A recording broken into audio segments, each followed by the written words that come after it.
Okay, cool.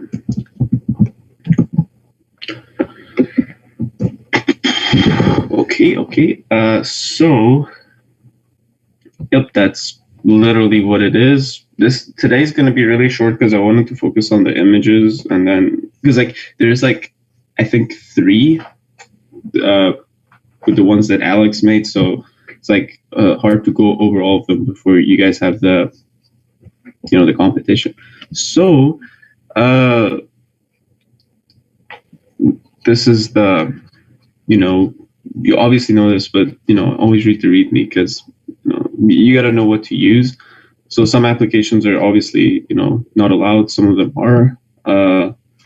As an example, Firefox, which I'm gonna explain stuff you already know, is gonna be usually the default browser. So let's say you see Opera, you probably don't want to keep that. Anyway,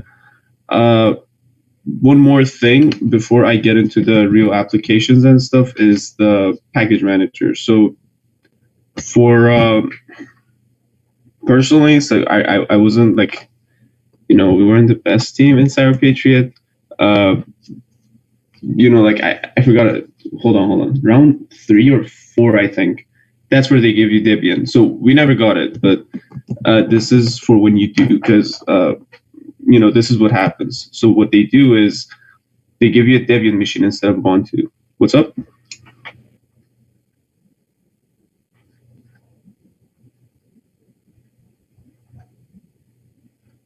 Oh, so in this case, definitely make sure this is right.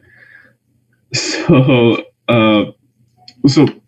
let me just, you're familiar with apt, right? Of course, but, you can do crazy stuff with it. Give me a sec.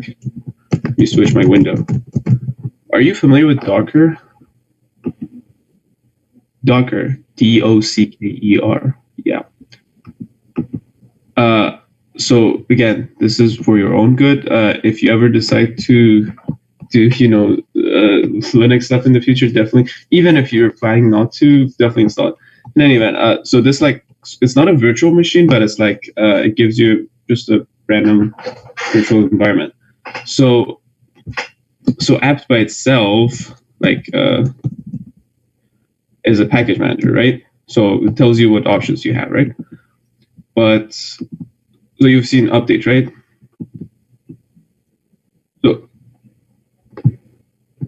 So what is update? Tell me.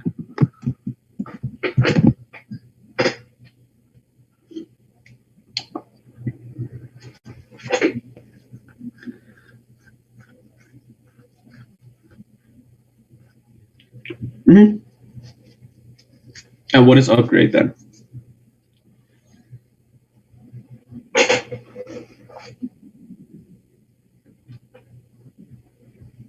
Yep.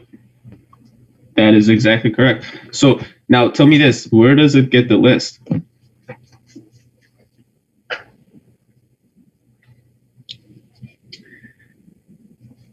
Yes, it doesn't. It does get it through the internet. It doesn't have to, but it usually does. So again, I didn't do the thing in CyberPatriot. There was a similar competition called Hivestorm that was you've heard of it, right? Oh, you did. Nice. Yeah. So in case you did that, so there they messed up the Debian packages, if you noticed. So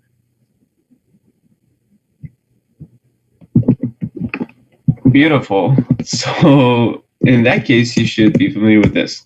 So always be sure what goes here. Well, again, for CyberPatriot, all you got to do is just add the new ones. You can even literally memorize this, because also the snapshot thingies, you don't need them. Also for dep source, have you seen deb src to install sources instead of the actual compiled packages? You don't need those. All you need is just the main security and updates, right?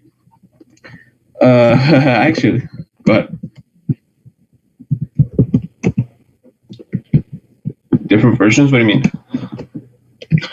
different versions of Linux. Yes. Thank you for bringing that up. So hold on. There you go. That is the version. So in case you didn't know, Debian is named after Toy Story characters. So Jessie, Buster, Woody, Buzz, like you would see all of those. It is, yeah, it's pretty cool. But anyhow, yeah. So when you do apt updates, you get the sources and stuff. You do apt upgrade that gets the packages. For Ubuntu, I would suggest using the graphical interface.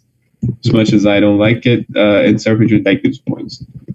And there you can like add there's like a security repos and other stuff.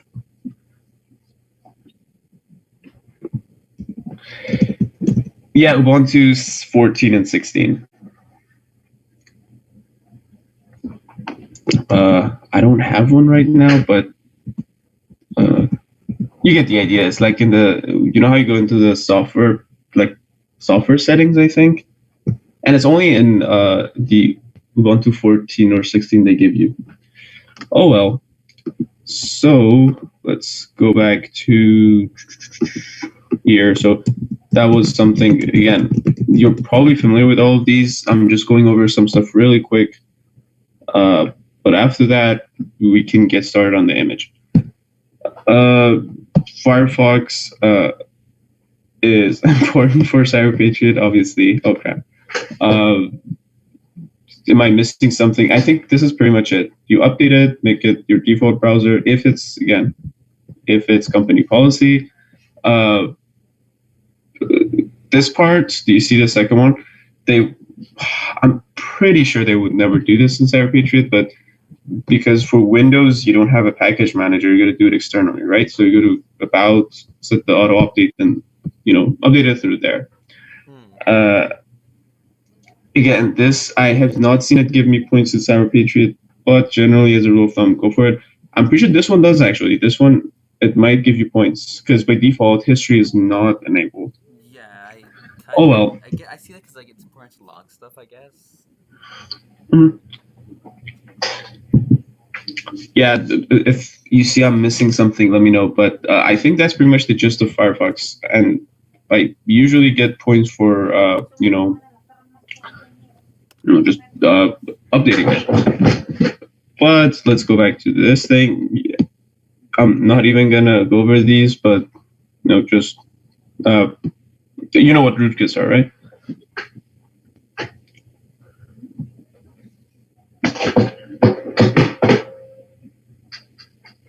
Yeah, so I really like the name because they kind of have root access, and they're like kits to spy and do stuff they shouldn't, right? And if anyone has root access to your machine, you're kind of screwed. But obviously they don't have that. But these two tools, from what I've seen and heard, remind me to show you. I'm pretty sure you've already seen it, but GitHub is a really good source for CyberPatriot checklists. All of them have this thing. So yeah, there's good stuff. So don't tell Doris I made it short on purpose, but okay. So yeah, I honestly I was gonna go more in depth, but I'm like, why not do it practical? So last thing I was gonna say, this is last thing, right? Let me see. Yep. Just a review of process hunting. Bad thing is running on your machine. What you do is this thing, right? So generally, you can just catch it with PSOX. Prints a bunch of processes. You grep for it, like something.sh or just asterisk by itself, or let's look up a asterisk.sh to see all the scripts that are running. You can always do that. To service, yeah. So again, this thing, it differs in other operating systems. For CyberPatriot, they always give you Debian-based machines, so either Ubuntu or Debian, right? So in that case, you can always run either systemctl status or service status all. And if you see something you don't like, you just stop stop it. So I think that was it for the stuff. Could Let me you tell me actually. what command just make sure to stop it? Yes. Uh, so there are signals. Give me a sec. Let me. I mean, I was gonna. Okay, hold on. Give me. Let me start the last week's image. I will show you in a sec.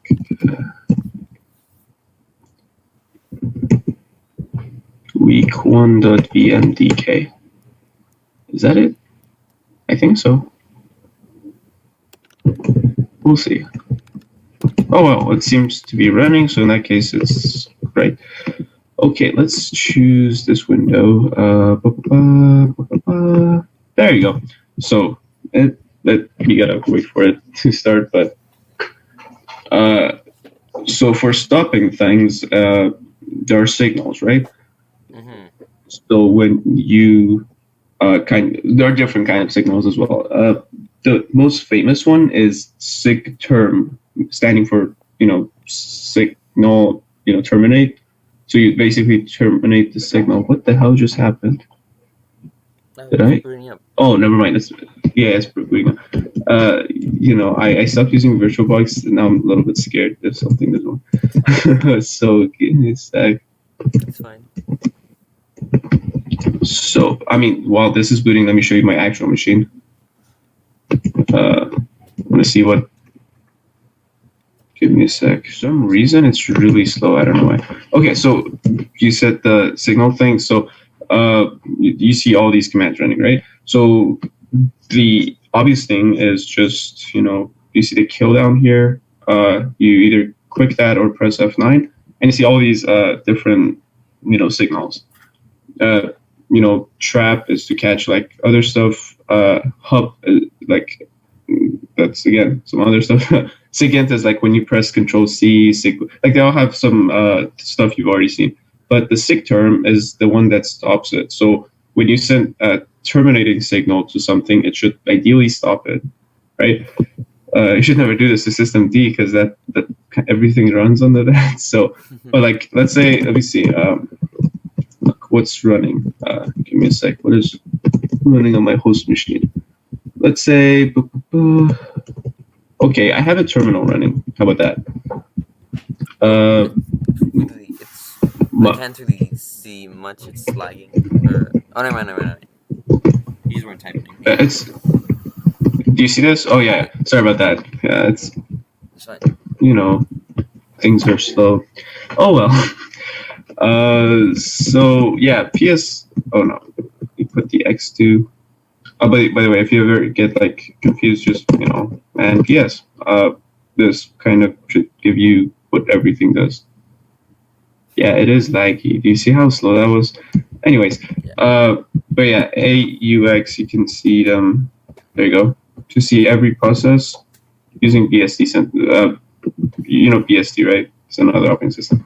But anyways, so I have a bunch of processes running, right? Yeah. And I kind of want to stop one of them. So let me see. Let's open up Firefox here. I don't have Firefox running, so I just open it up. Okay, so it started. So now if I do pstalks again, you don't see it. Let's grep for Firefox. Also, my operating system is weird. It has these weird hashes, but don't worry about it. So you see how Firefox Unwrapped is running here? Mm-hmm. So I kind of want to stop it. So if I think this one is the parent one, but I'm not sure. So all you do is just kill 9918, right? Right. So now if I grep for Firefox, it's gone. This is just my actual grep command, right? Yeah, your shell is sometimes not very smart, but it just shows you the grep command that you ran as a process. Mm.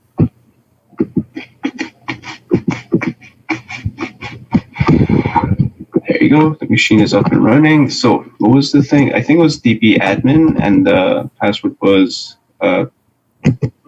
data based. Let's see. Let me go to Discord really quick.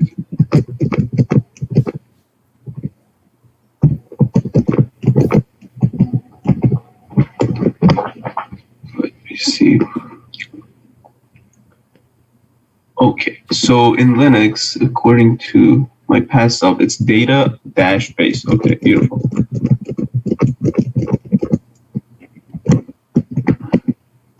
You have access to this image, right? Just making sure. Which one? Which image? The one from last week. If it's in Discord, yeah, I should. Or in the Google Classroom. It wasn't in Google Classroom. This is the one that I sent in Discord. There should be a new one in the Google Classroom that Alex made. Okay. Let me know if any of them don't work or do work. So yeah, this was the image. Those icons look like my phone used to look when I jailbroke it. Wow. You know, I spent like an hour writing a script. Not even a script; it's a cron that gets a wallpaper and sets it as your default, and every minute. So you never know what shows up. Meanwhile, Also, hi Max. Hi, I'm just checking in. Oh, Max, did Emil show up? If he Emil didn't, has not shown up. I called him. He said he will be here. He has not been here. Oh well. Diego is here. I'm gonna go to Linux. Yeah, you go have fun. We might merge with normal Linux if no one shows up.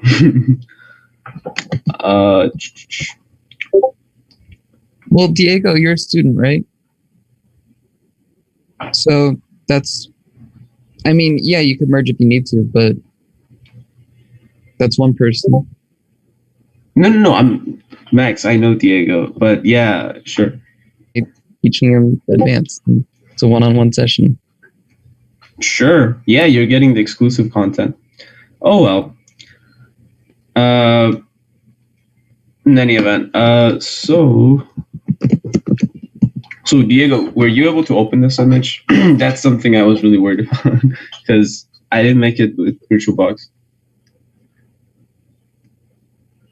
I know Saul and Emil were able to open it with VMware. I don't know if you can open it with VirtualBox. Okay. Oh, cool. Yeah, you should use that because that's the supported one in CyberPatriot.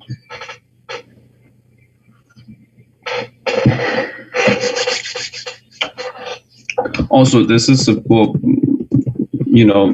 Any questions that you have about anything in CyberPatriot, just go ahead and ask because no one else is here, so you have the entire floor. Thanks. I will.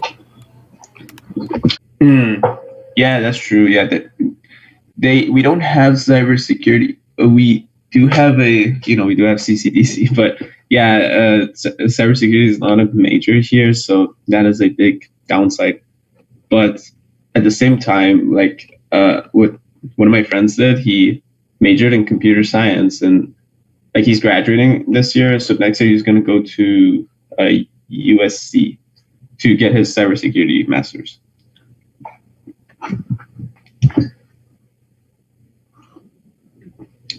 Again, what's up?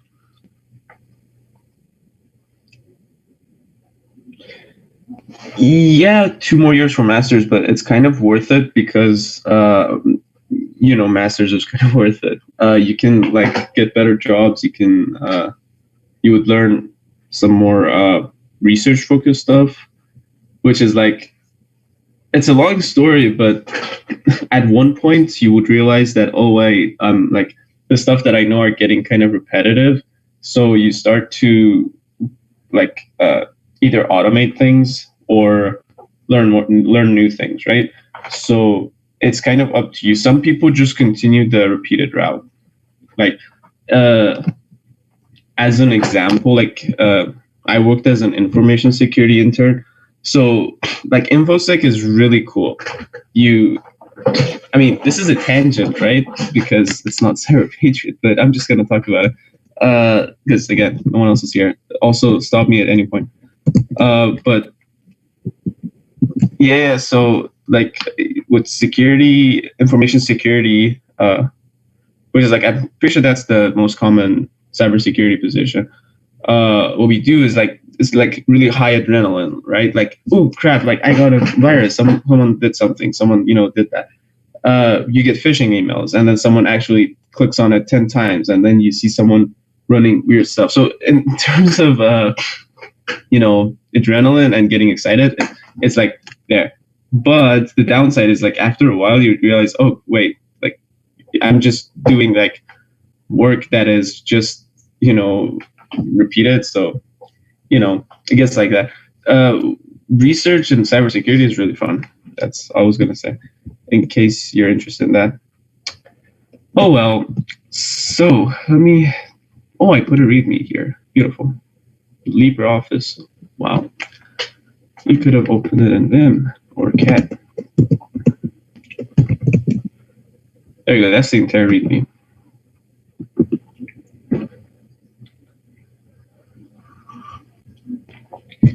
Yeah.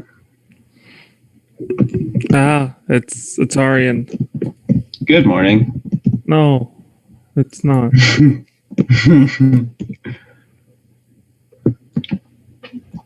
I was just going to go over last week's image and then, and then do other stuff. Okay. I mean, next year I'll be a senior too, but, in seniors, a senior citizen. Hey, Aryan, I may be a super senior at that point. Don't count me out just yet. I haven't passed everything. Anyways, so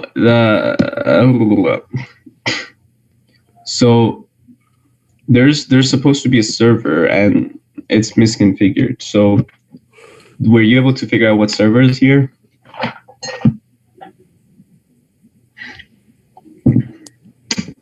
Oh, okay. Let me know what how about this? What is the first thing you would check for? Say it again. Yeah. Yep.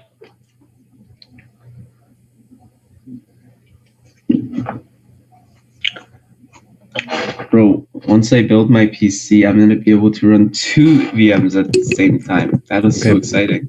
So some PC news.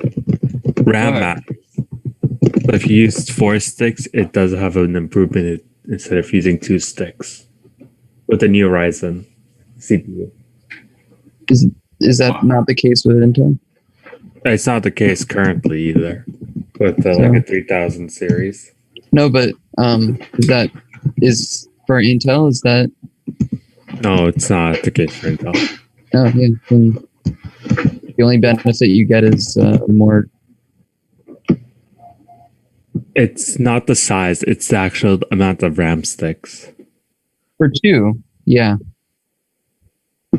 No. What's up? PC stuff. Hugo, were you gonna say something?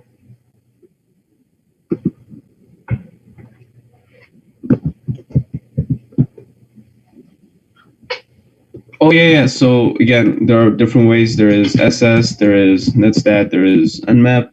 I personally prefer SS because it's so okay.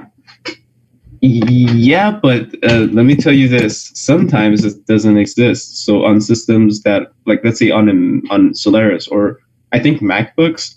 I don't know about Macs, but I know SS is not there by default. On Debian, it's the other way. SS is here, but netstat is not here. Anyways, you were gonna say something?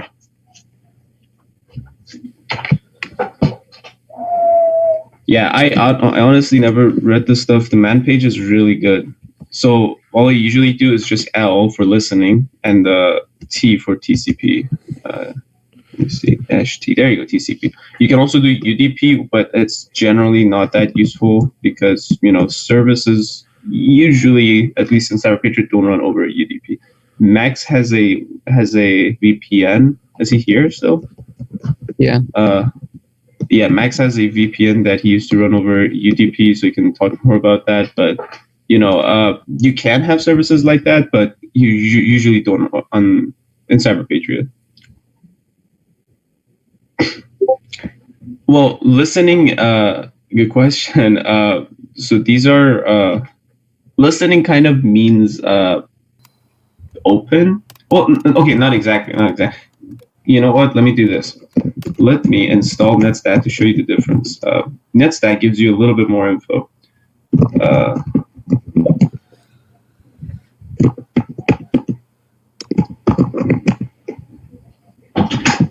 Actually, it's part of NetUtils.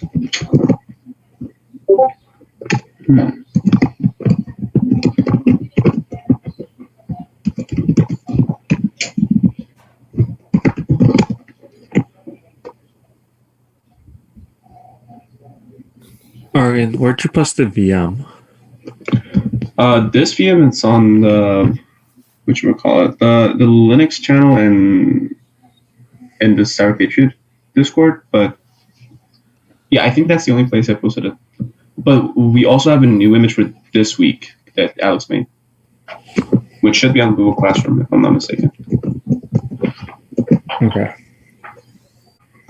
Beautiful. So, if you have no idea where this is, that's that. Let's see. Oh, there you go. I just realized that it's Net Tools, or have you heard of BusyBox? I use So there's yeah, BusyBox is like iPhone. you use BusyBox on your iPhone. BusyBox is like a it's like the Emacs of networking tools, or not just networking, for literally everything. So it's like the everything in the kitchen sink, because like NS lookup, maybe netstat, maybe some other stuff. Everything is included in it. So it's like a really interesting tool. I'm pretty sure it was used to leverage a vulnerability. I wouldn't think it could be, but at the same time, like the only thing that you could use is netcat. Netcat is not good generally. Do I even have? Yeah. So netcat is part of BusyBox. That is true. But I wouldn't think it's like that. On CyberPatriot, if they want to say that, netcat is like a backdoor right now, they generally install it separately. But just to be safe, get rid of it. I personally use it though. It's like really useful. Okay, so yeah, TLDR, SSLT. So now that's one way to find it out, right? Another way is, you have this. By the way, Diego, are you familiar with System D?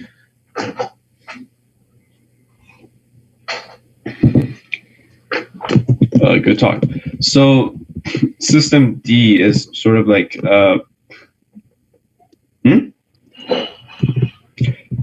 Oh, cool. So all the processes need to kind of have a parent, or like they need to be managed, right? Not the processes, sorry, the services. So like, what's a good service? Let's say your actual graphical system, you have a web server, you have a database, you have a SSA server, any kind of server. But remember, how do I say it? All servers are services, but not all services are servers. So there are other kind of services too. So look at this beauty. You can see all of these cool stuff that are running, and some of them should concern you. This is good. This is for your machine. This is for your disks. This is for interacting with other stuff. But you come up here, you see, oh, look at that. There's a database server. There's a MySQL database server running. So, not that you should turn it off, you need it, but at the same time, you got to secure it. Also, you should see this. Oh, look at that. They have container D. So does that mean, wait, they have Docker installed by default? Or, oh, no. I think I installed it separately. We'll see. Yeah, but anyways, so you see there, so the big things that should stand out to you are, where is it? Oh, Apache, there you go. Apache and MySQL. There it is, MySQL. So, but, you got the same thing with, SS. Quick question, do they ever give you MySQL? I think they did that for the wildcard event for CCDC last year, which was like, it was based on CyberPatriot, but I don't know. Okay, I highly doubt that they would give it in the beginning rounds, but again, it's good to know nonetheless. So yeah, Docker is like a container. So you know what virtual machines are, right? Docker is like taking that, but very lightly. So the science behind it is weird, but all it does is just like it gives you a very very small environment, but it's like it doesn't emulate it. It's just it's using your actual machine and your actual operating system, but it creates a isolated environment. It's useful because again, this is not part of CyberPatriot, but like in the real world, it's used like every day, all the time. It's really useful. I mean, obviously, if you're a developer too, but if you're like doing just any kind of thing like sysadmin stuff, you definitely want to use it. In any event, so I'm pretty sure you don't have to worry about it for CyberPatriot, but I mean, again, you said you're a senior, you're gonna do other stuff next year, so I highly suggest looking into it. It's very easy to use, and at the same time, it's very useful.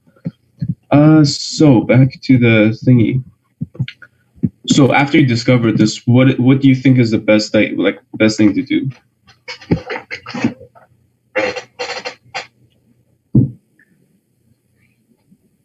For some reason, why is HTTP on port 128? I find that weird. Oh, so good thing. Is that the port though? Oh. That's a very good question because I don't know what SendQ is either. Our dear friend, the man page, let me do this again. Okay, so here we go to the man page, right? So we say, what is send-q? Or no, big Q, right? Jesus Christ. Oh, big S too, okay. Cool. Oh, it doesn't show you anything. That's strange. Give me a sec. Let's read this. Go ahead. Yeah, I have no idea what that is. We can do something that is very nice and very useful. Oh, we can just never we can Google that. Yeah, but what starts with Q? Oh, query. Hold on. List of socket tables. Okay. No. That's never mind. That's not it. Forget about what I said. I will get back to you on that, but I don't think it's a big deal because it also changes. No, it doesn't change. Never mind. Yeah. So in SS, another difference that's why I kind of prefer netstat is this thing. So you see, it says local address port. So this is kind of saying any machine, MySQL, right? But what they mean is MySQL's port. You kind of don't have to worry about the port number, but one thing that is kind of weird in CyberPatriot is they say remove nmap, while it's like the most useful tool ever. If you don't have it installed, that means it's not scored. So what I suggest is just download it and use it. Nmap is really useful. Like, not only does it tell you what ports are open, it also tells you what is running on those ports. But back to the thing. So you discovered this. What is the best thing to do? What do you think is the best move? And remember that this is like an English class. There's no right answer. But so I guess technically you would just leave it alone because it is used to just use web pages. However, in a security sense, you usually don't want to go to web pages that are unsecure like HTTP. So you just block it. Yes, but one thing that I was particularly vague about is if you pay close attention, it says the server is not very secure, right? So guess what? This should be up. So your boss. Yes, it is. So when you see something like that, the first thing to do before even starting to secure anything, my suggestion is to see what it is. That's all. So web browser. I don't even know what the default web browser is here. Is it Apache? Apache should be your local host. It is, yeah. So if you go to localhost, you should be able to see it. Let me just. Yeah, my machine is really slow today. It's kind of my fault too, not the machine. So that is our beautifully themed Firefox. Also, I made the fonts hard to read on purpose, but we go to localhost, and nothing shows up, right? Oh, something shows up. So you have a web server right here, Hey. and pretty cool, right? If you scroll all the way down, it's probably powered by WordPress. You've heard of WordPress, right? Yeah, it's a web hosting thing, right? It is. So they have their own hosting, and they also provide this open source software called WordPress. It's called the CMS, a content management system. So let me show you. I've heard of that, I think. So again, this is beyond the scope of CyberPatriot, but a CMS is a content management system that kind of, so you know how you have to write stuff from scratch. CMS kind of makes it easier for the end user and for everyone else to manage, right? So Jesus Christ. Oh, but some other ones are like Joomla. That's another one. I don't think, again, I've never seen it in CyberPatriot or heard that it's going to be in CyberPatriot. That's another content management system. Another one that I see very often in CCDC is Drupal. Drupal is also another one. And one interesting thing is they all use MySQL, which is kind of, it's both good and bad because, you have a database, which is pretty cool. But at the same time, databases are not very easy to secure. So before securing things, so again, as SS showed us, we have MySQL running, right? So we have the client, right? Oh, I just remembered. Yeah, I kind of aliased MySQL to be to play Star Wars in the terminal. Yeah, sorry about that. Yeah, so you can watch it if you want. But wait, why isn't it starting? Let's see, there you go, 20th century. Oh my gosh. Yeah, but basically, if you see, so you have aliases, right? There's another thing called unalias for now. So you got to be root and use localhost. And look at that. It literally gives you access. That's not good because anyone can just log in, with no password as the most privileged user. And remember, root is not just for the database. Root has access to your machine, so you can run commands as root here. I forgot how, but I'm Hey, sure Arian, there's a way. what does unalias mean? Unalias is the opposite of alias. So if you alias let's say ls is ls. Oh wait, I forgot. The only reason I'm asking is, how you change ls to do rainbow stuff and then change things and then shut down or restart things for the last Yeah, so I just used alias in that command and fixed it. You did what? I just did alias in the command I wanted, alias cd, and it just fixed alias for me for that command. It made it go to the initial stuff. Because it's not doing it for me. When you say it, it just prints it out for me. Let's see. Yeah, just do the C matrix for some reason. I don't know. I'm gonna. Let me see. Oh, another thing. So alias is not a binary. So if you do man alias, there's no man page, or if you do unalias, there's no man page. That's because it's part of Bash. So that's again beyond the scope of what we have here. But if you read the manual for Bash, you can see how it works. I'll look into it later. Yeah, I just did it for shits and giggles. Anyways, so unicorn shits and giggles. Yeah, there you go. To unalias everything, what would that be? That's a good question. So do you see the -A? I think that's it. But remember, this is temporary. So you can now CD. You see CD works. You can do LS, which is normal.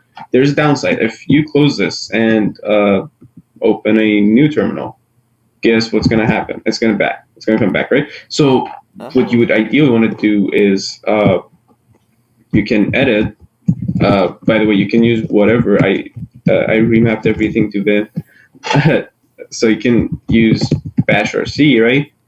So look at that. At the end, I have all these, right? You see that? Those. So what you can do is just, pretty much remove them.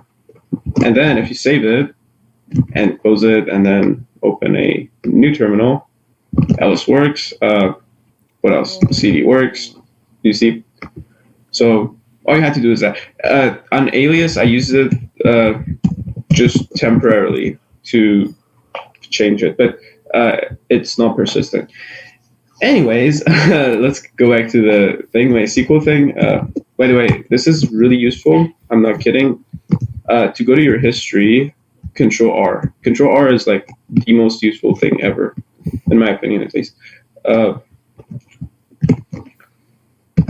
My SQL. So if you show the databases, that's like one way. We can see the database. I think the only way, I don't know. My SQL is weird. There you go. That's it. So you see WordPress. Mm-hmm. So you can use that database. Why did I put a dot? In a sec. Jesus Christ. Yeah, I lost my keycap, so I don't know. It's hard to type. But anyways, so show tables now. So now you can see all the tables that are within that database, and each one has its own stuff. Databases have their own very, very, very, I don't know what's the right word, but it's so big that you would sometimes get lost in it. Like on the surface, they look very simple. And the more you go in depth, like not even in, how do I say it?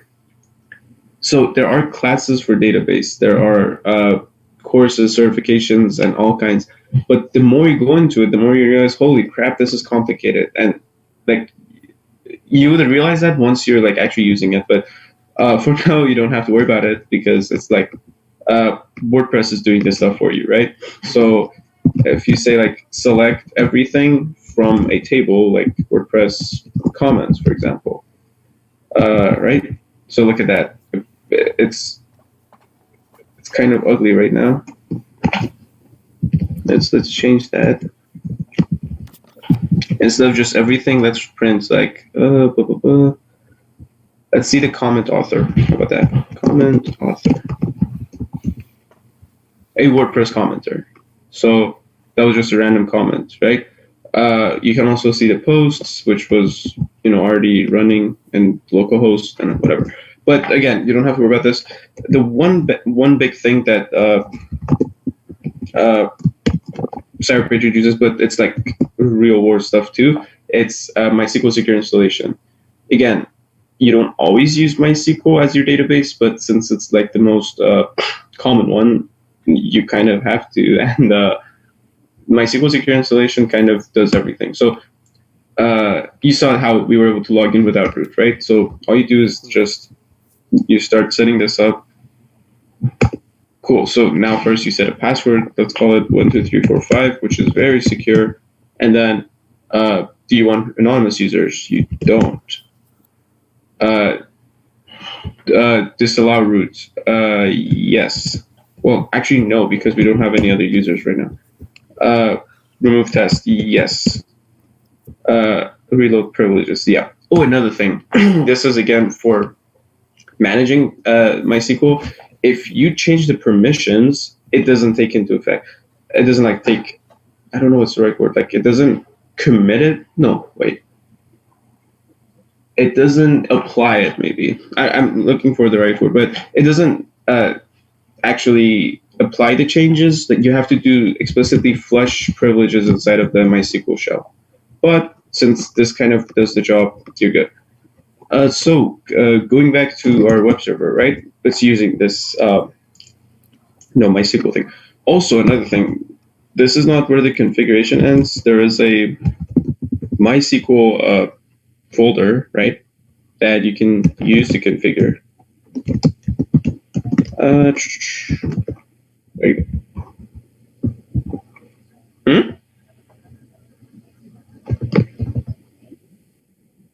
Oh yeah. Take your time, dude. You just don't have a sensor for it. That's why.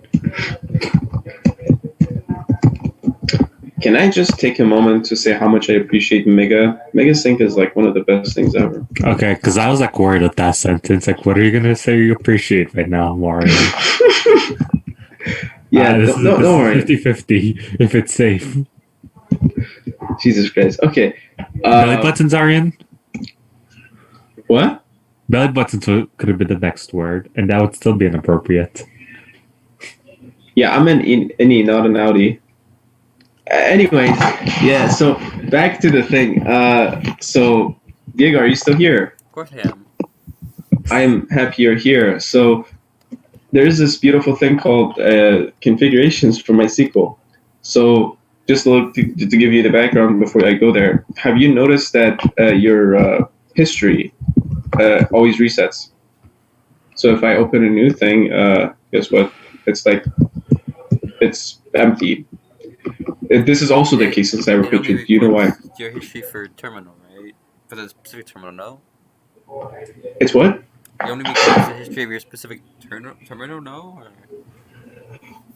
Well, you don't want it like that. Ideally, you want it to be everywhere, right? Because like you do something and you want to keep track of it. CyberPatriot deliberately does this. I don't think you get points for enabling it, but just to tell you how it works, it's so you have a bash history file, right? So there's a file called, bash history. Mm-hmm. For me and for CyberPatriot, we kind of set it to a symlink. You know what a symlink is, right? It's like a shortcut in Windows, basically. So this guy kind of gets symlink to this guy. So you can also do LSL. You should see it more clearly. It puts an arrow there, which makes it pretty. You see the arrow? It says bash history goes to this thing. Oh. Huh. So that's good because you don't see any history. That's also bad because you don't see any history. What you can do is just remove the symbolic link, and it's gonna like create it for you, or like you can create the file, whatever. So when you redirect something to dev null, that's like how for addition 0 has no effect, or for multiplication 1 has no effect. This has no effect for the standard input and output. So if you cat it, guess what you're gonna see? Nothing. It's always empty. If you write something to it, to dev null, and cat it again, it's empty. It's like the empty set. It's like never there, right? Mm-hmm. So when you say, "Oh, put something in there," that means it's never gonna like show up anywhere. So guess what I did? So for coming back to our other window. So do you see how the log goes to dev null? I said like who needs logs? So you always do need logs. So you should ideally change that. Oh crap! I need to edit this. No crap. Hold on. There you go.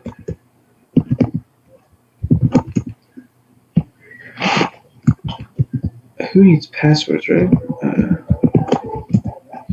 There you go. So you kind of change this to, bar. Again, this is like up to you. Just something.log, right? That way you can like record it. Oh, actually, this is not that. Yeah. So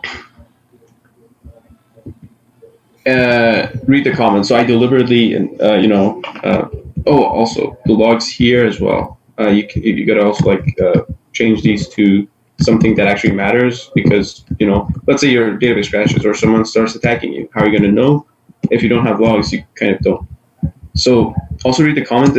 I didn't write this. This was here by default, but disabling symbolic links is recommended to prevent sorted security risks, right? So it's saying, well, disable it. And guess what I did? I enabled it. So you gotta like set it to 0. This is also another thing. If you go to your browser and look at MySQL security stuff, you probably don't want to do inline stuff, inline local in file.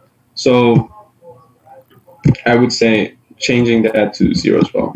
Other than that, I think the logs should be fine. One cool thing I want to show you is this. You know how there's a restart command in systemctl to restart a service? Yeah. So this is for the real world scenario, but in CyberPatriot it doesn't matter because like if you fix something and you get your points back.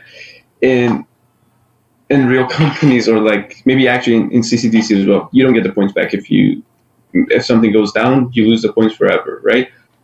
So you can still bring it up and recover some points, but you never fully recover them. So restarting something is like considered very like dangerous, right? Right. What you can do is once you change the configs, you can do this thing called a reload. So there's this systemd command called reload, and what it does is it doesn't restart the service; it just reloads the config. I actually don't know if let's just do. Oh yeah, it's not for MySQL, but it is for Apache, I think. Yeah, there you go. Never mind. So it is not a thing for MySQL, but I think the configs take effect immediately. For Apache, you're running a $1 million business, and you. Oh crap! Did it freeze? Hold on. Oh no, never mind. For a second, I thought it froze. Okay, so you're running a $1 billion company, and then your web server goes down. Guess how much money you're gonna lose, right? Obviously, $1 billion. Exactly. So That's all your money. Yeah, but like that's the thing. We're That's like bad finances, Orion. Yeah, that's why I didn't major in finance. But what I was gonna say is you might get fired, right? Because like we're not the CTO, we're just lowly peasant webmasters or whatever. So this is dangerous, right? So you usually try to go with reload. But in any event, what we're going to do is, so MySQL is kind of good. Let's come back to your web server. Do you think your web server is fine? Let's see. Do you see the problem?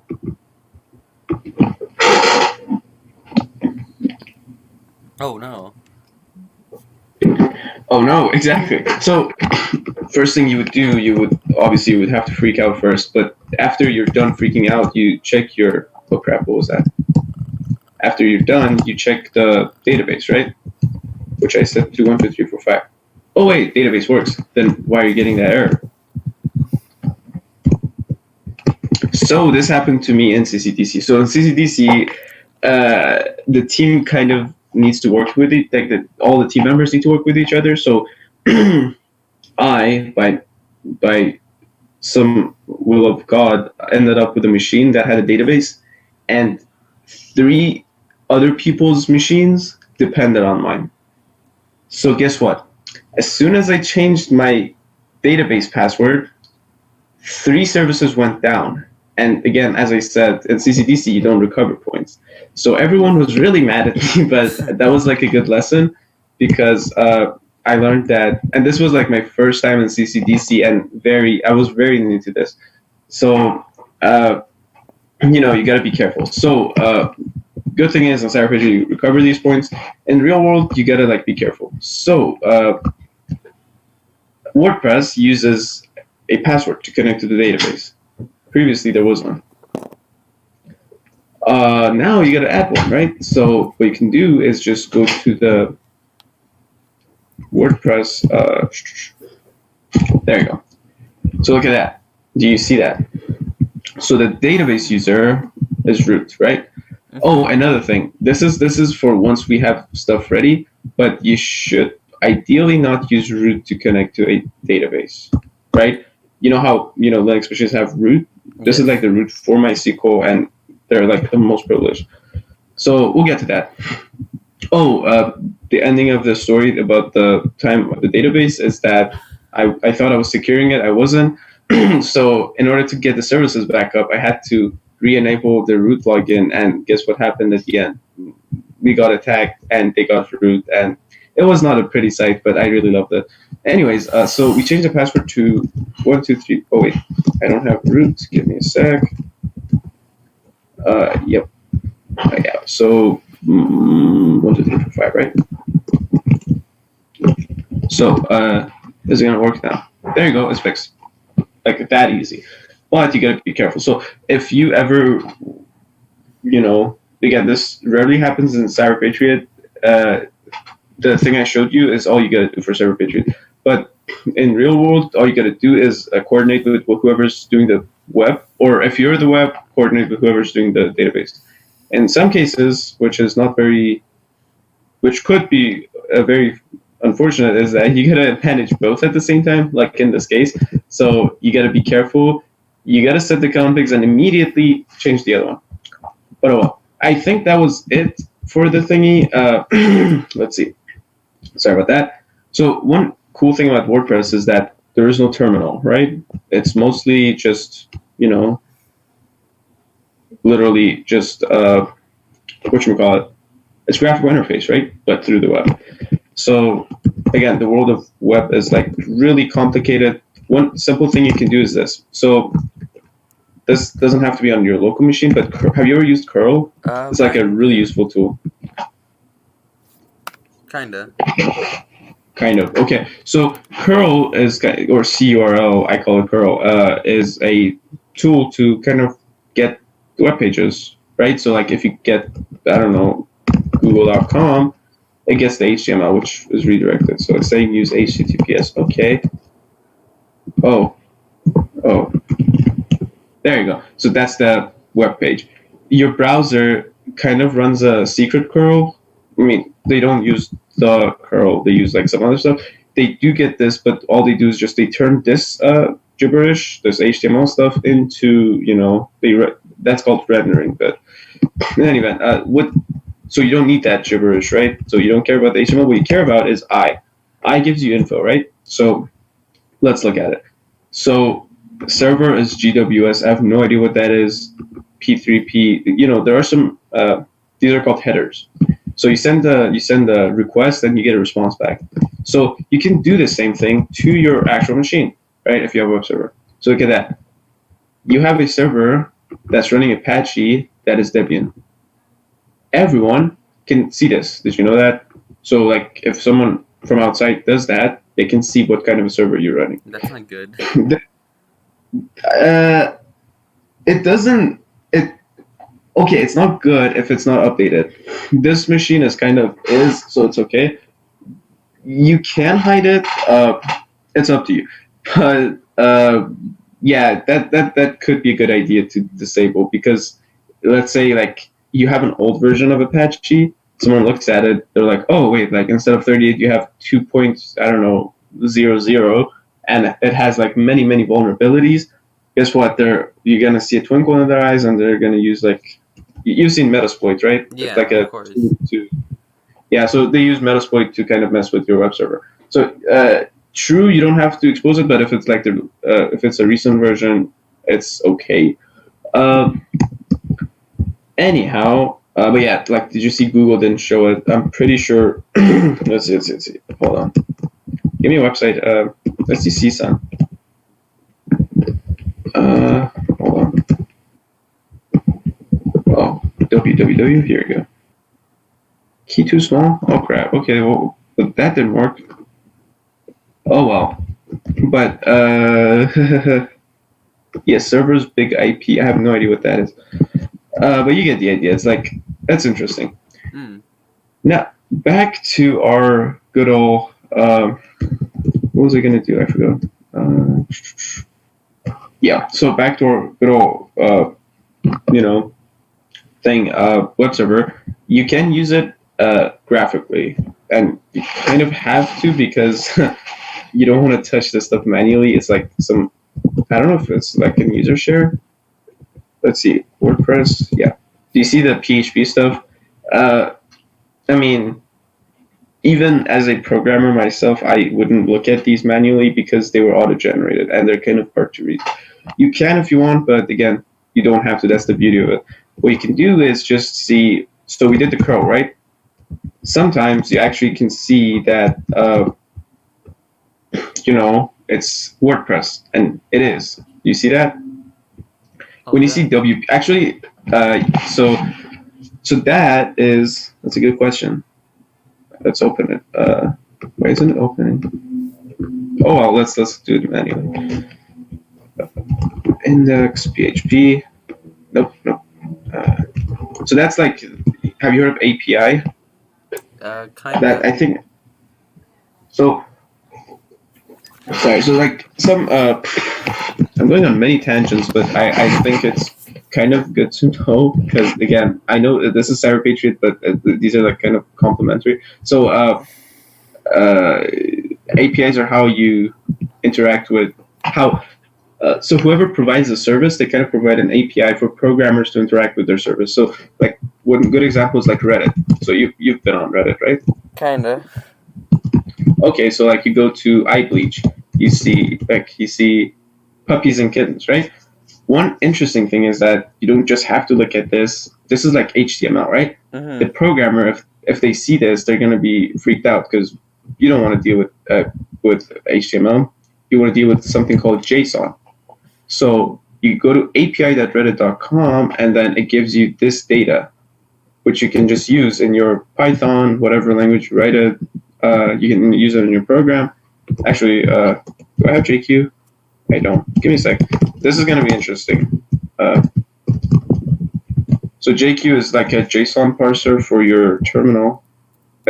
It's like just to experiment with stuff, but you can actually see this stuff. So API is really useful. So your web server potentially could be using its own API. That's not a bad thing. It's just there. So let's actually see curl. I know this is a tangential thing, but let's see. So look at that. You see this beauty. It also like syntax highlights it, and you can see this stuff. So this is what. Yeah, so you've seen those customized Reddit clients. This is how they're created. But remember, it's not just Reddit that has this like. Let's see, you've heard of GitHub, right? So GitHub also offers it. Yeah, so they have API like GitHub.com. You can learn how to use it in. I forgot actually, but it's like they have their own documentation you can read on how to use it. In any event, so that's the beauty of this, WordPress thing. But one place you would always go is, if I'm not mistaken, WP admin. There you go. So if you find yourself, this is actually what attackers use, believe it or not. So you can change this web page. You don't have to. If you configured it good enough, you don't have to worry about this page. It can be open. But let's say, I don't know, this situation happened to me like a lot, believe it or not. Like you have this random website that's running WordPress. You go to there, you just type in WP login and you find this. This is kind of offensive security, but it's okay to know because it's important. There is this thing called robots.txt. Oh yeah. No, I know about that. you know that, right? It's a user Oh crap, I don't have that. Say it again. It's a user agents now. Not just for user agents, it also shows the sitemap. So let me go. Let's see CSUN. Actually, I keep looking at CSUN. I know it's not a good example because I'm pretty sure they don't have it. But let's see. Oh, there you go. So that is true. It's saying let any user agent, for in our case it's Firefox, but like we could also use curl, use this website. But look at this. You can also see other stuff. Like, CSUN has this miscellaneous folder to store their JavaScript, JS, or other assets, right? You can also see change logs. So this is really like crucial to the website, right? So they don't want us to see it. They have a cron that's running with PHP. They don't want us to see it. Do you see that? So that's the beauty of it. Some websites put their WP, like WordPress stuff, by default here. So you can see that. Are they? They're not using WordPress, right? Yeah, they're not. Beautiful. So yeah, that's the cool thing. Anyways, so this here is, as you guessed, is just like your default username and password. It doesn't have to be. It shouldn't be, but I kind of made it like that. Let's see if it works. It does work. Beautiful. So this is a dashboard. If you want to set up your blog, your website, definitely go for it. yeah, WordPress is like a really nice tool. I wouldn't say like the best, but it's the most commonly used and the most not the most user friendly, but how do I say it? It gets the job done. You know, in that sense, it's pretty good.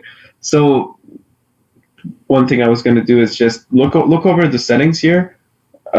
See if there's something you don't like. You know, the date. Obviously, you don't want UTC. I said that I messed that up on purpose. You can set it to something useful. Do you see that? That's not good. Any new user, I did that on purpose. Membership, anyone can register. You know, I deliberately set everything to what it bad. Weeks don't start on Fridays, but those are not like big security stuff. The big thing is like this guy and that guy. Also, like if you look at writing, I think is it writing? No. Discussions.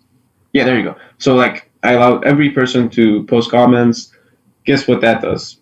You know, people are gonna like just fill your website with garbage, right? It's pretty fun, but you know, it can break things. Anyone can post a comment, like even if they're not registered, which is generally something that you don't want to have. Privacy. Do we have anything here? Let me see. No. Permalink. I think that's all the stuff that I messed up. Yeah. So that's pretty much it. In terms of CyberPatriot, the next step you would take is installing a firewall. You've heard of IP tables, right? Honestly, cool. So personally, I prefer IP tables because it's like you have more control and you understand what's happening.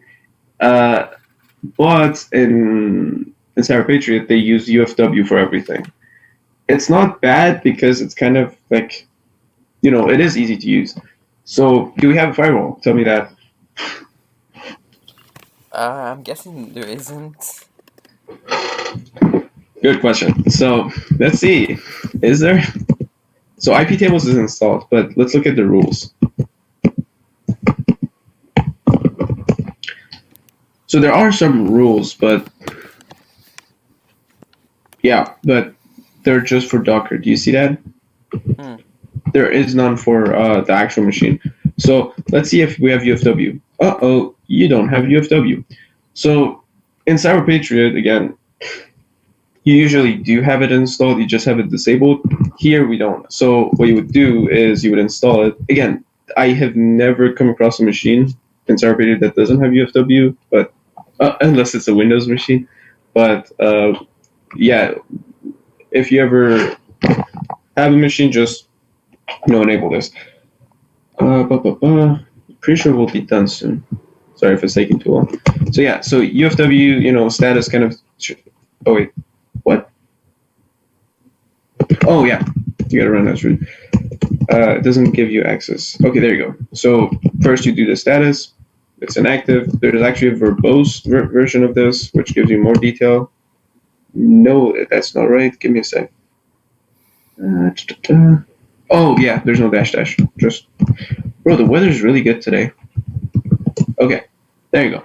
So it's nothing, right? So you should know this. How do you enable UFW? We can't use the UFW just status by itself. What do you mean? Just UFW. Oh, without sudo? No, without verbose.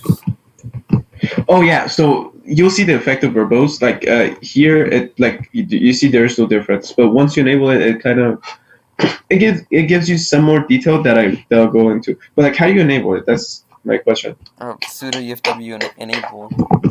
Beautiful, yeah. So it's like if you didn't know that, I would be like, wow, Diego.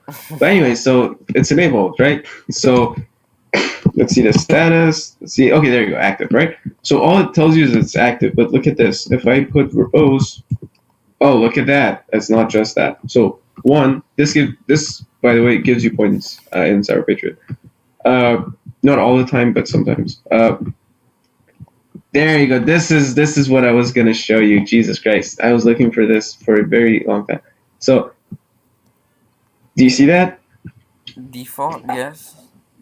Yes. So once, not actually once, more than once, I spent like, I don't know, like 2 hours on this. So by default, packets have a rule, right? So because you can't set rules for literally every known port or every known IP address, you kind of have a default, right? Uh-huh. The default is really important. Ping, you've used ping, right? Yes. You can ping yourself here. When you say default deny incoming, well, you're on your own machine. But if you were on another machine and you ping yourself, guess what would happen? It would say nothing. Like you can't. yeah. So that's useful. I mean, that's not very useful. That's like that's good for privacy, not security, right? But let's say you have a web server. You want to see if it's up or not. You ping it. It says, "Oh, the web server is not up," and then you get confused, and then you start like configuring it even more, and it's still not up. But then you realize that the web server was up. It's just that you're not accepting the ICMP stuff, right? So just keep that in mind. Generally, the default deny has screwed over me. That's why I prefer IP tables. But honestly, you can just change it. And for the sake of CyberPatriot, it generally setting this is okay. But that's the default. You don't have to worry about that. To enable logging, they have logging always enabled. So you just do logging on. Allow, let's say, MySQL. No, actually, allow HTTP, right? And you kind of disallow MySQL, right? Or disallow or deny. Deny. There you go. Thank you. You deny MySQL, right? Because if someone remotely tries to connect to your database, they shouldn't be able to, right? Even though they can't at the moment, because you know why, right? So what was my password? Oh yeah, 1 2 3 4 5. So there's a database in your MySQL that is really important. It is called MySQL. So you use MySQL and then show the tables, and then guess you would see all of this, right? There is a very famous table called. Wait, no, I selected the wrong one. Okay, sorry about that. That's the wrong one. That is no, not MySQL. No, which one was it? Hold on. Oh no, that was the right one. Never mind. That is the right one. For a second, I get confused. Yeah. So, do you see the user thing? So, you can kind of see everything in that table, right? Which gives you the user info. Now, it's kind of unreadable right now, but let's just do host and user, right? Host and user. So it says allow MySQL session from localhost, this from localhost, this from localhost. So that's good, because if a remote user tries to connect, guess what would happen? They get rejected. Mm-hmm. But there's another option, either asterisk or no, not asterisk. Sorry, ampersand. Wait, no. What is this? Percentage. Jesus Christ, I can't speak. The percentage sign means anywhere. It's like the opposite, because for some reason I don't know why they didn't use asterisk, because that's what's used everywhere. But percentage means everywhere. So again, this is back to my CC/DC tangents. We had two remote services. We had a mail server and a web server connecting to MySQL. But since they were remote, they kind of had to. So we put this thing in there. But you don't have to. You can specify specific IP addresses. Also, you can just make another. Well, you should make another user for WordPress, and give it only access that it needs to. So once you would get a tag, guess what happens? And let's say they successfully attacked, your entire thing doesn't go down, just the WordPress database goes down. You see what I'm saying? So, you kind of minimize the attack surface. But in any event, so I think that's pretty much the entirety of this. There's one more thing which doesn't matter for CyberPatriot, but let me know if it matters for you. Have you heard of outgoing connections egress rules? Arian, when you get a chance, can you check if Francisco, I think, is joined? Check what? You have a new student, so if you could check them to make sure that You're Oh, okay, covering okay. Cool, cool, cool. By the information way, that hi. you need or reviewing whatever. Oh, absolutely. Hi, Luis Santiago. Wait, is your first name Francisco? Yeah, my first name's Francisco. Hi. So, well, I mean, hello. So, before anything, do you have access to the VM? To VMware? No, not the VMware. This specific VM that we're using this image. No, I don't believe so. So, are you in the Discord? No. Cool. Let me see. So, can we bring Max here? I don't want to slow you He's guys gonna- down. I know this is like the last one. It's fine by me just viewing. Are you sure? Like, I'm gonna give you the link instead. Give me a second. So look in the chat. So that is the link, and the credentials are this thing. Let me know if it works or if it doesn't. I'm pretty sure you can use it both in VMware and VirtualBox. But again, let me know if it works or if it doesn't. Anyways, back to the VM. So I actually think that kind of concludes the WordPress and the MySQL aspect of it. One thing that does give you point for CyberPatriot.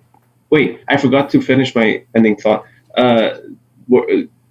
Diego, this is just for your sake because I'm pretty sure Emil is familiar with it, and it's like rarely used in CyberPatriot. Have you heard of egress rules and ingress rules? No. So you have outgoing connection and incoming connection, right? Mm-hmm. So UFW, give me a sec. What was it? Oh, by the way, you can always. Oh yeah, sorry. There you go. You can tap to see the stuff there. But anyways, status, not status. Sorry. Yeah, actually status. Hold on. Verbose. Beautiful. Cool. So we're doing the rules based on the port, right? Mm-hmm. But you can also do this based on the IP. So action allow in and deny in, we just care about what's coming in, right? Mm-hmm. In real world scenarios, you kind of care, well, not only from coming in from different ports and IPs, you also care about outgoing, because your server should not be contacting weird places, right? Let's say you get a rootkit, or you get like a backdoor, which is somehow got in your machine. You kind of don't want to let them connect to other places. So it's not just coming in, you also have to worry about what's going out. But again, that was just for your own sake. I'm pretty sure you don't have to worry about this for CyberPatriot. Anyhow, that's pretty much it for the firewall and the database. We did WordPress, right? But what is WordPress running on? It's running on Apache, which is,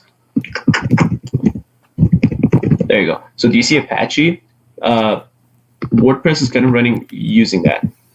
So what you can do is go to the configs for Apache. So you have, where is it? There you go. So this is the Apache config. Do you see this? I did these on purpose. So I said grant everyone access to whatever. So are you familiar with regex or regular expressions? No. So give me a sec. So regex is really useful and at the same time really hard to read. But I mean, obviously you said, I'm assuming you're going into cybersecurity and IT and like in the technology field. So regex is something that you're going to see quite often, and it's really useful. So like grep, you use grep, right? Of course. So of course. So grep, you can grep for specific patterns, right? So like let's say like required, right? Required. It kind of catches the pattern. Never mind, it didn't allow. There you go. Like if you do allow, it catches this one, it catches that one, right? So what regex allows you to do, you can change this to egrep and catch expressions. You can say like it starts, caret means caret, or that up arrow means starts with a hashtag, right? So if you say, if it starts with a hashtag, get it for me. Guess what it does? It only shows you the comments. Now, you kind of want the opposite, right? You can do -v for, don't show me that. And then it only shows you the stuff that don't have the comments, which is kind of useful, right? Now, why did I show you that? It's to show you what this means. This says, if the file matches anything that starts / here means cancel. It says cancel. So you can treat this as a normal dot. Anything that, let me put this here. It's a read-only file, but it's okay. Anything that starts with .ht, right? All it's saying is that, right? Mm-hmm. And give them access. HT access and HT password are very dangerous. So coming back to our example of the CSUN website, look at this. Whereas it should have it disabled because it's really important. Hold on. I mean, again, you would have to disable it in multiple places because it's really, kind of a crucial thing. HT, actually, never mind. Let's try it like this. They're gonna come after us, but it's okay. There you go. Do you see it doesn't say it not found? Like if you go to another page that doesn't exist. Well, no, not that. Like let's say some weird page, right? Mm-hmm. Page not found, right? They introduced a new president, which is not important. But do you see how whenever you go to something that starts with HT, some weird thing, it says forbidden. But let's change it to .h something. It doesn't do that. Guess what? They're probably also using something similar to this pattern. So when I said require all granted, that's not good because let's go to our web server and go to HT access, right? It's allowed, and this shows you good stuff, which other people shouldn't see, right? So ideally, you would want to, let me actually open this file as root. I swear I'm almost done with this. We can go to Alex's VM in a sec. So kind of have to say, denied, I think. Wait, is it denied? Hold on. I kind of forgot. Oh, well, something along those lines. I'm pretty sure it's denied.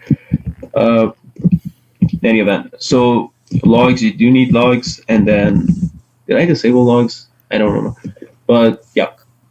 So, also, do you see how I changed everything to granted? Wait, no, I didn't. Hold on. Yeah, I was kind of messing with you guys. Sorry. Okay, cool. Do you see how you have error logs, right? That is very useful. If at any point you see something that is not errors, or specifically, do you remember the MySQL one that was dev null? If you ever see this, you kind of have to be worried. You got to change the logs so you would actually have to, you could see them. Logs are, again, more tangent. In the real world scenario, like there was this meme on LinkedIn about how there's a house burning and the sysadmin has to escape, and between picking the two like softwares, he picks the event logs because logs are really useful. But yeah, so if you ever see logs are disabled, always enable them.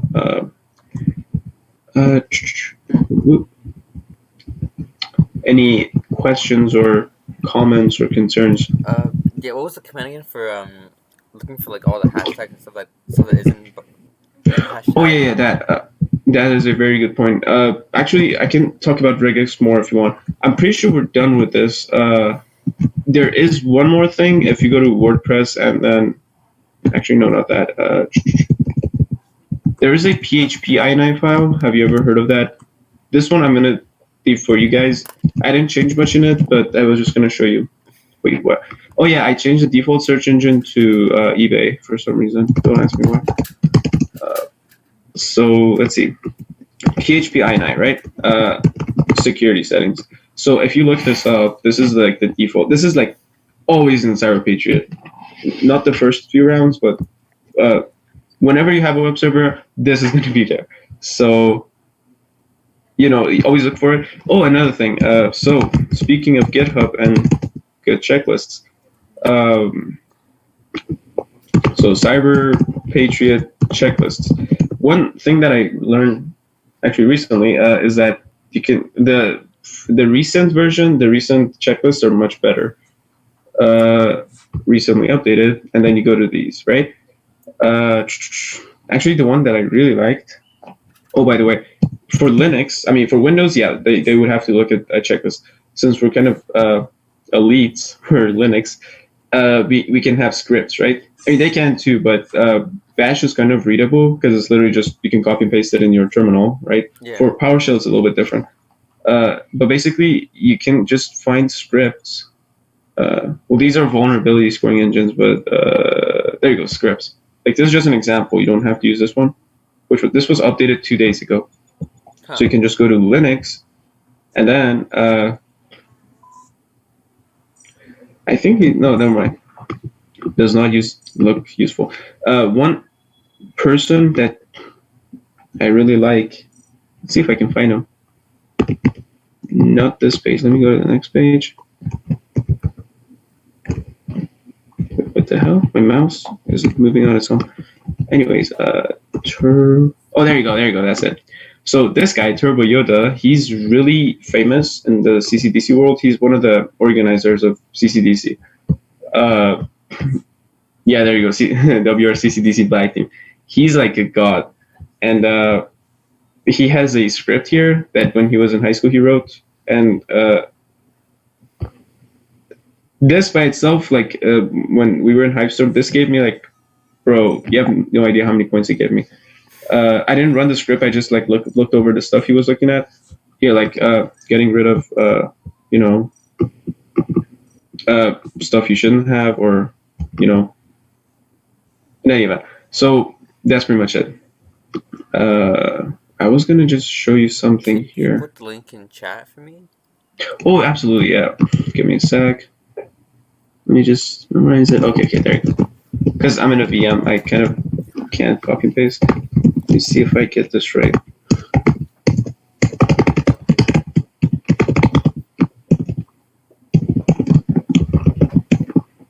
Turbo, is it O or a 0? It is a 0. Yeah, this guy's weird, but he's like really, really good at what he does. Okay, let me know if that link works. I just typed it out. Let me open it myself. It works. Oh, beautiful. Okay, yeah. So, but then again, this is one of the many. Just because he's like in CCDC doesn't mean he has the best script. He is one of the many, and you can look for other ones. Speaking of open ports and open ports without netstat, this is another way. LSOF. LSOF shows you some really useful stuff. Let's see.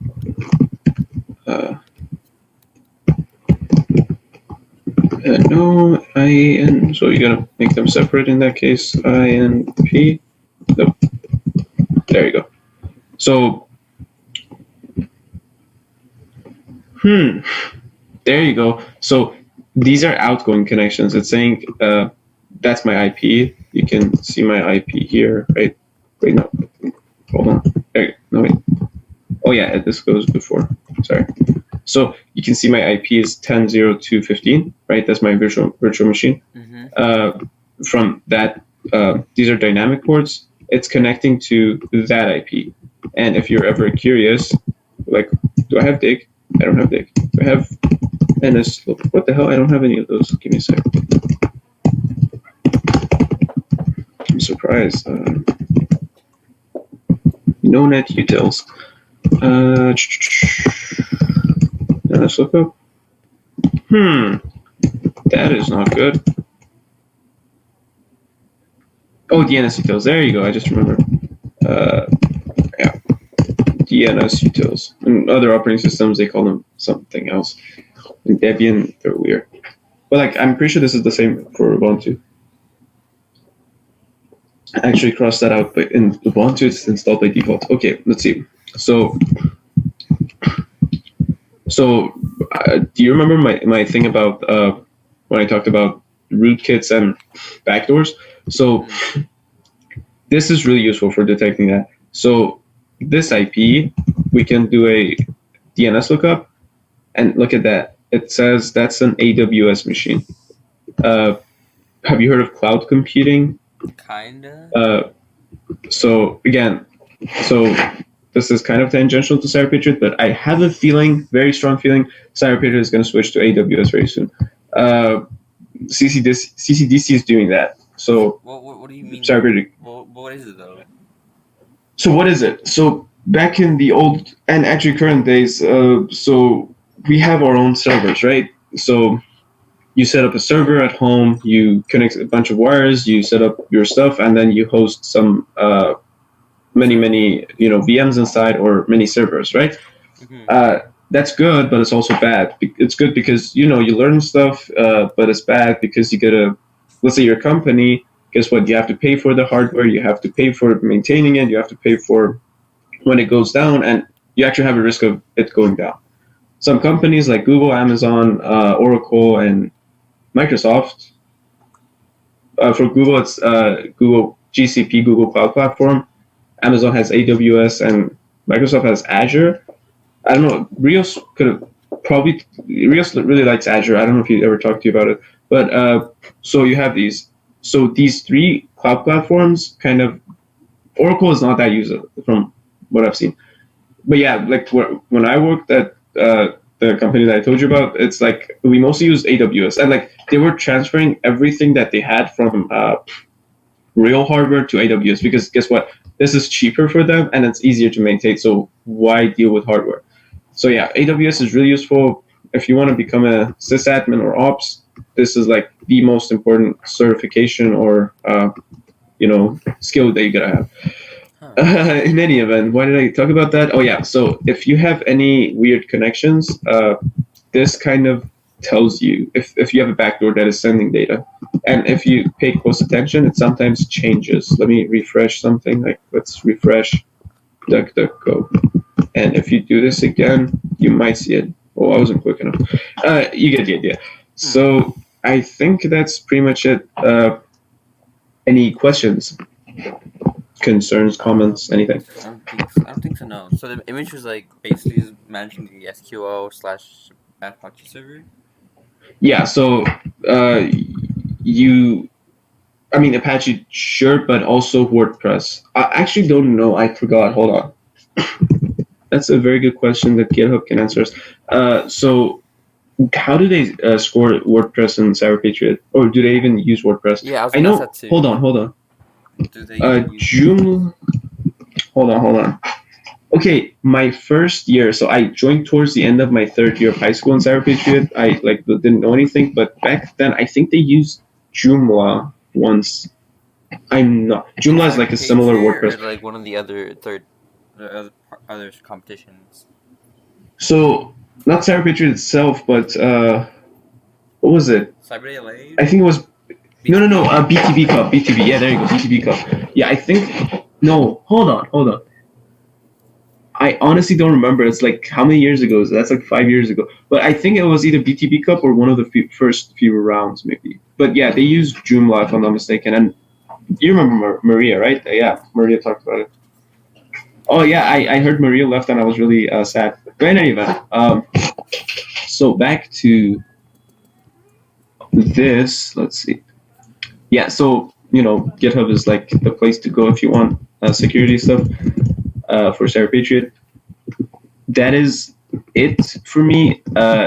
So now it's up to you guys. Do you want to work on Alex's VM? Do you want to let's see, just go over basic CyberPatriot stuff, or it's up to you. How do you want to proceed today? Also, Francisco, if you have any questions, anything, let me know. It's kind of open. Would you happen to have a new updated checklist on Linux? Oh, I don't, but GitHub does. Let's see. That's a very good. You guys can see my screen, by the way, right? Yeah, of course, yeah. Beautiful. Let's see. So let's look at checklists. I often still use your checklist and I still pass it down to all the other Linux people. What do you mean? Oh wait, you go to Poly, right? Yeah, of course I go to Poly. Oh, beautiful. Yeah, I don't even know if I still have that, but I have it obviously.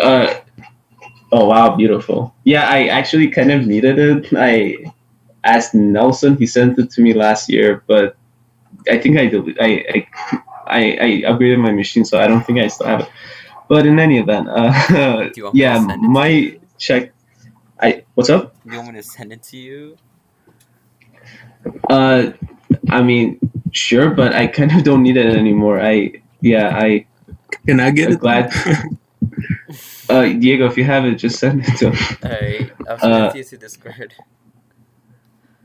So let's see. Yeah, honestly, I would highly suggest you go through the checklists on GitHub. They're really useful, and again, as I mentioned before, scripts for Linux kind of work as a checklist.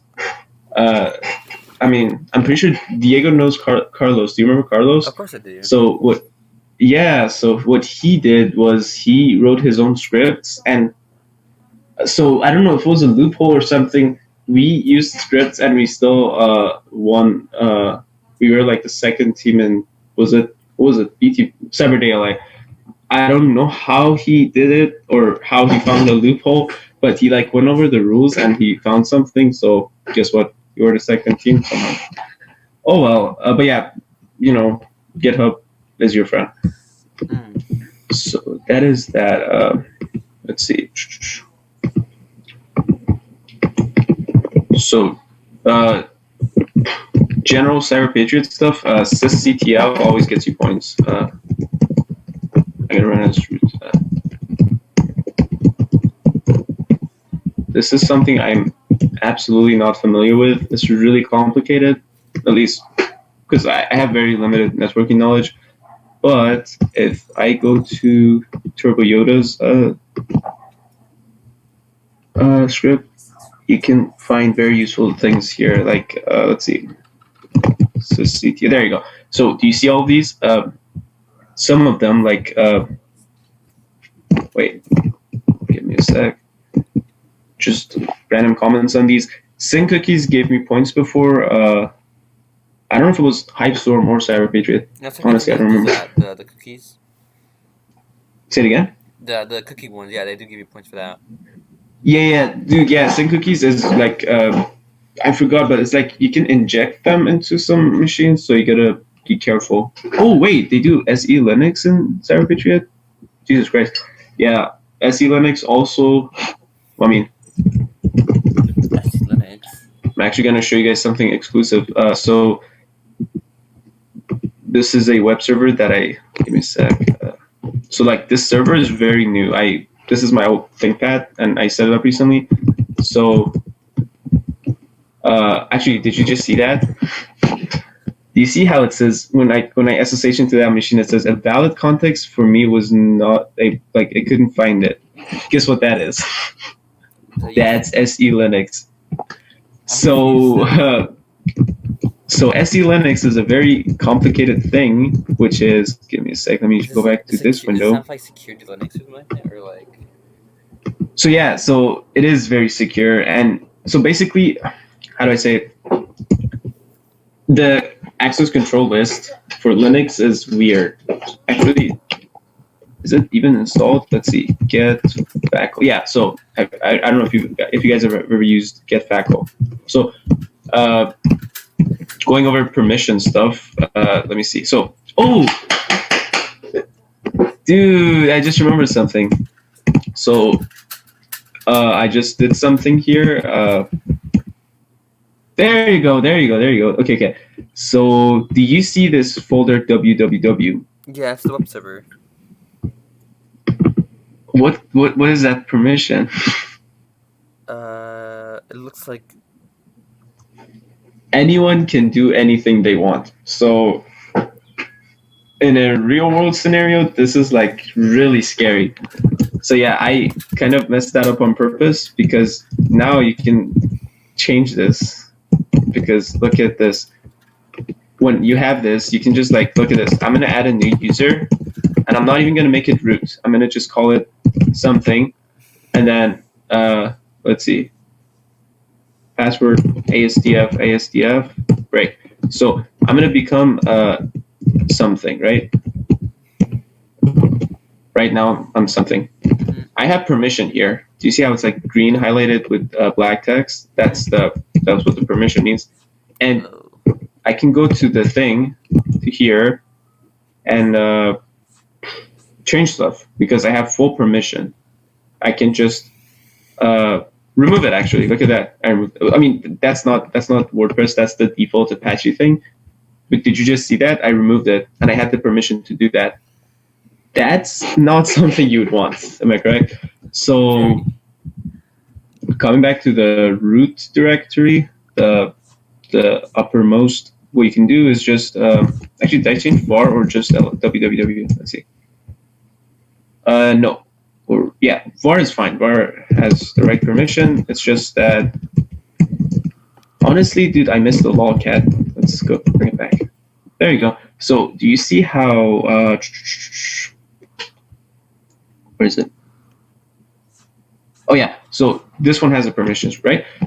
Guess what? Actually, I'm gonna ask you this.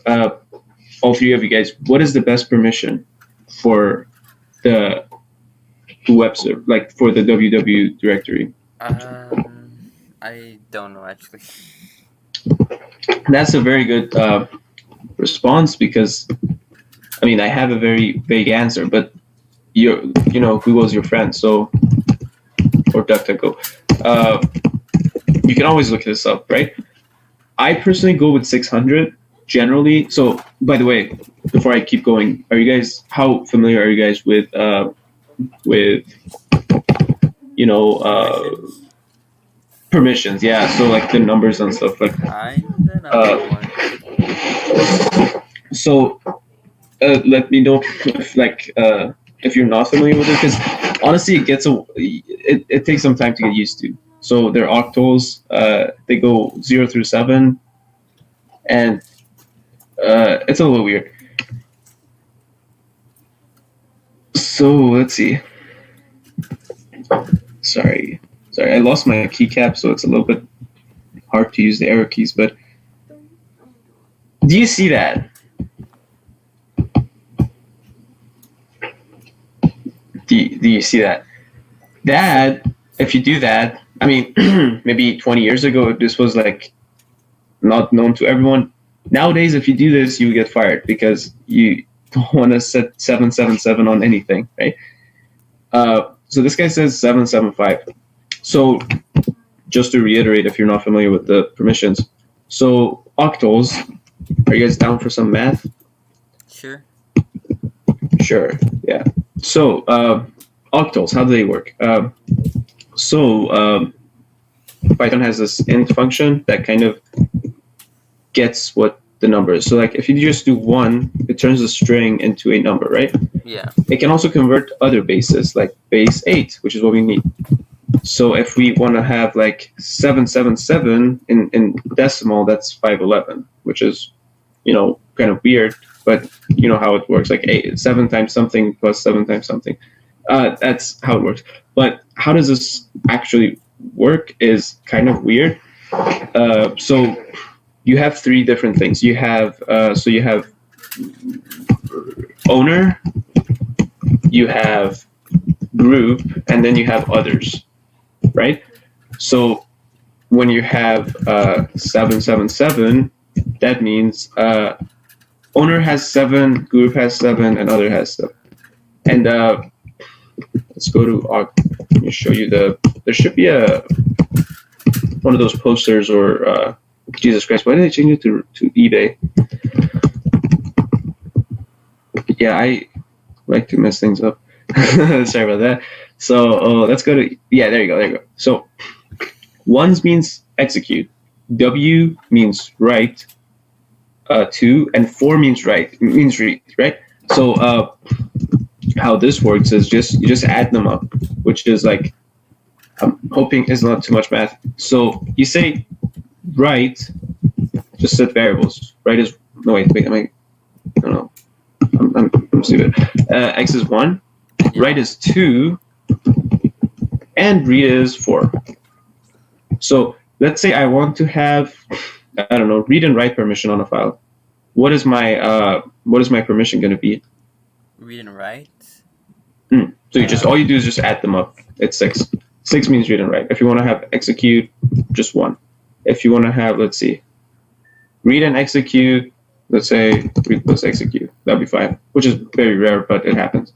So you kind of get used to this, but it's like 3 parts. It has owner, group, and others. So coming back to the math part of it, I can go more in depth, but it gets really weird. I'm a math minor, but don't blame me. So here, do you see how there are? So, by the way, the first bit, the first thing, is like what kind of file it is. So, guess what D stands for? What stands? Oh, wait, what? Which one stands for? D. Like, do you see how in the beginning it says D? What's your best guess? It's okay if it's wrong. So let's think about this. I'm going to create a file here. Something, right? Sudo. Okay, so now let me LSL again. Do you see how it doesn't have that? So what's the difference between all of, like these and that file?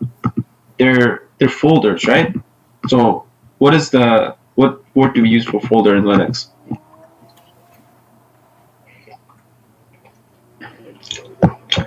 We call them directories, right? So D stands for directory. Another kind is like, do you remember the arrow thing, the symbolic things or shortcuts, however you want to call it? So some words are different. L is link. So in Windows we say shortcut and folder. In Linux we say directory and link. So normal file wouldn't have this bit. It just considers it a normal file. So in any event, so 3 different things for, read, write, and execute. That's the owner. Who's the owner here? Root. The next 3 are the group. Who's the group? Again, root. It's not always root. It can be staff. It could also be mail. Do you see that? So that's that. And the last 3, which is really important, is others. This one should never be 7. It's like that's taboo. It's like if you ever see that, I'm not talking about like web servers or anything, any kind, that's not good, because that means anyone can change it. I mean, actually, I was gonna do a demo, but if we have time, we'll do that. But Emil, I kind of need your help for the demo. Do you have a terminal? Can you SSH to CSUN?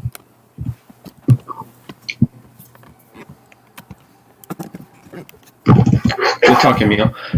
So CSUN has an SSH server that students and faculty can use, which is like it has funny stuff in there. You can snoop around. But I was going to show you guys. Can I ask what's the use of the SSH server for the school? Wait, what do you mean? You said that students and staff can access it, but why is that a thing? You kind of get it as you can use it for your personal website to put your stuff there, but some people put more than their personal website in there. Let's not talk about it. Like, I found some, this guy's, so, okay, this is useful for CyberPatriot too. Okay, I know that this is tangential, but let's say I create a random directory in A, B, C, like something, right? Yeah. And run it as sudo. It's really, but I want to hide a script in there, right? So echo, let's say rm. By the way, once we're done with this, we're gonna rmrf this if you want. To some bad.sh, right? Oh yeah, that I know why.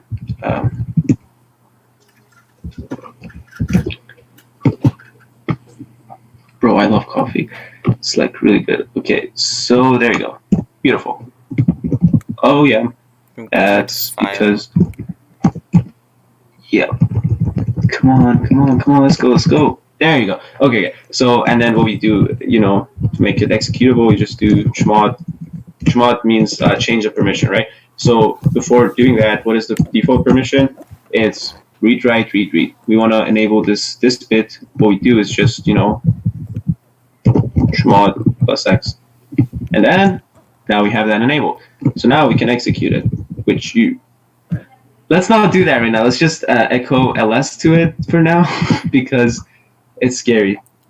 So yeah, we can execute it now. It just runs ls, right? Wait, oh no. There you go. So ls would print the same thing. Oh, by the way, this is another tangent. MySQL is kind of being replaced by MariaDB and Debian. They no longer use MySQL. MariaDB has a similar config. If you look at the thing, no, not for etc MySQL, you can actually see there is also MariaDB config. Even though I installed the pure MySQL, that still is there because Debian kind of uses that. For CyberPatriot, I don't think you have to worry about it, but whatever change you make to MySQL, also make it to MariaDB for now. In any event, let's go here. What time is it? 12:15. 12:15. So, yeah. So before we take a break, so grep, right? Grep is really useful.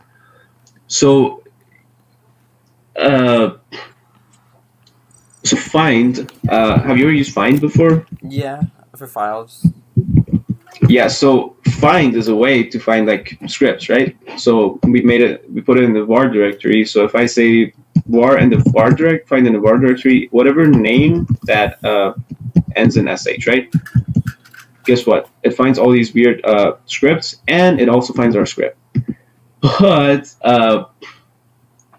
we want to see what has. Let's add another comment to it. Let's say hashtag some important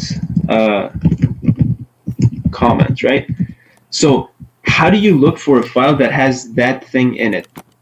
Find cannot do that, right? But what can do that is grep. But the problem is grep, the way we learn it is the file itself, right? How do you grep in an entire directory? So there's this flag called R. So I want to look for, let's say, some important, right? So for example, that, right? In the directory var, look at that, I found it for you, and it tells you which file it is. So one of the forensics questions could be hey, what's a file that has this word in it? Guess how you're going to find it with grep. So that's that. At this point, I was going to say we can take a break. Let me go to Discord, see if Leo is also doing that. I'm going to be available. If you have any questions, just let me know. But yeah, let's take a break because you guys should eat lunch, right? Because lunch is healthy. Yes. Yay! Okay. So we'll be back around what's a good time? 12:45, 12:30-ish. Is that good? All right. Yeah. 12:40-ish. Beautiful. I'm probably gonna stay here, but you guys are more than welcome to take a break. All right. Thank you for everything, Arian. Well, thank you guys for showing up. It makes me happy.